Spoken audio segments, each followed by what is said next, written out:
ఇది మ్యాక్స్ మీకు ఆల్రెడీ తెలుసు. ఈ మ్యాక్స్ గాడికి ఎంత బద్ధకం అంటే మా గోల్డీ కన్నా ఒకటి ఎక్కువే ఉంటుంది.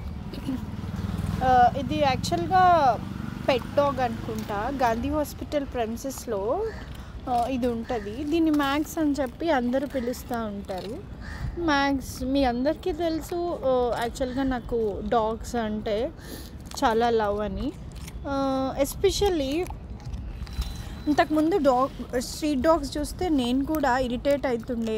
ఏంది ఇవి ఇట్లా వస్తున్నాయి అని చెప్పి. ఆ స్ట్రీట్ డాగ్స్ ఏమన్నా రోడ్ మీద కనిపిస్తే దూరం వెళ్ళిపోయేదాన్ని, చాలా భయం వేసేసేది.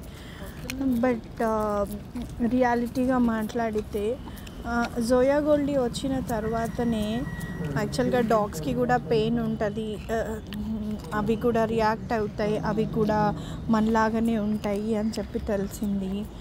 Thank you Zoya Goldie. Actual మీరు making me the real pain of things. అంటే క్రియేచర్స్ ఎవరికైనా కూడా పెయిన్ ఉంటుంది అనేది అర్థమైంది బికాజ్ ఆఫ్ జోయా గోల్డీ.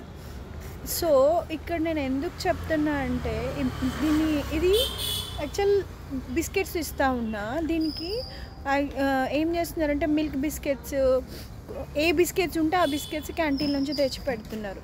దీని వెయిట్ అనేది పుట్ ఆన్ అయిపోయింది. చూడండి ఇది ఎంత ఇదైందో. కొన్ని రోజులు అయిన తర్వాత ఇది ఇంకా వాకింగ్ ఇది చేయదు.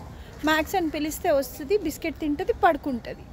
ఇంకొన్ని రోజులైతే ఖచ్చితంగా దీనికి వెయిట్ పుట్ ఆన్ అవుతూ ఉంది కాబట్టి ఖచ్చితంగా దీనికి కూడా ఇష్యూస్ అనేవి స్టార్ట్ అవుతాయి.